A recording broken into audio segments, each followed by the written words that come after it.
my werk. Hartlike goeie môre, geliefdes, kinders van die Here.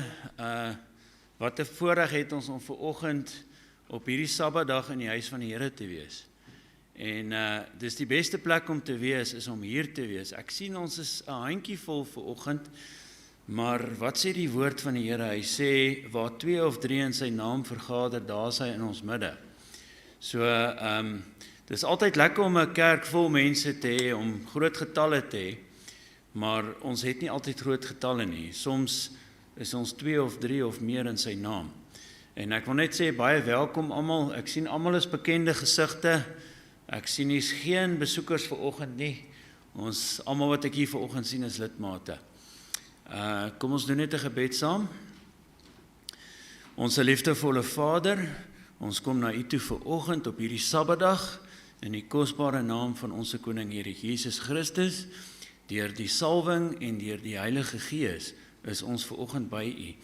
Dankie vir Jesaja hoofstuk 61 wat sê, U het my met 'n blye boodskap gesalf, met die Heilige Gees gesalf om die goeie nuus, die blye boodskap van Jesus Christus vanoggend op hierdie Sabbatdag te kan bring.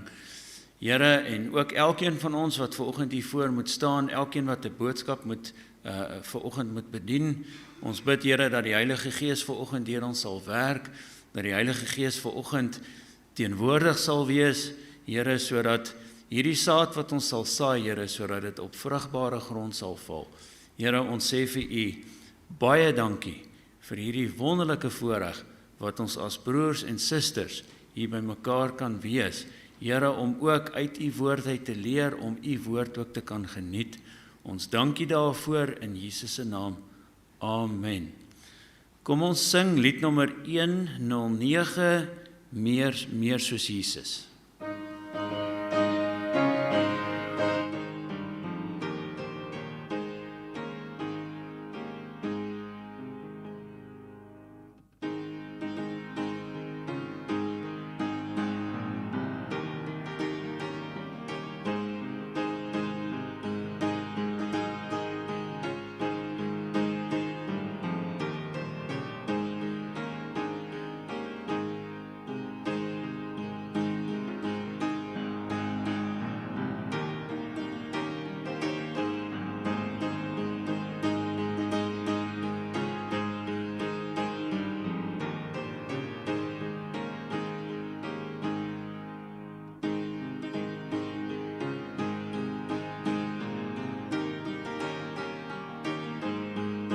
There's an experience that took place in World War I that has vital significance to Christians living on the verge of eternity, and especially to Seventh-day Adventists.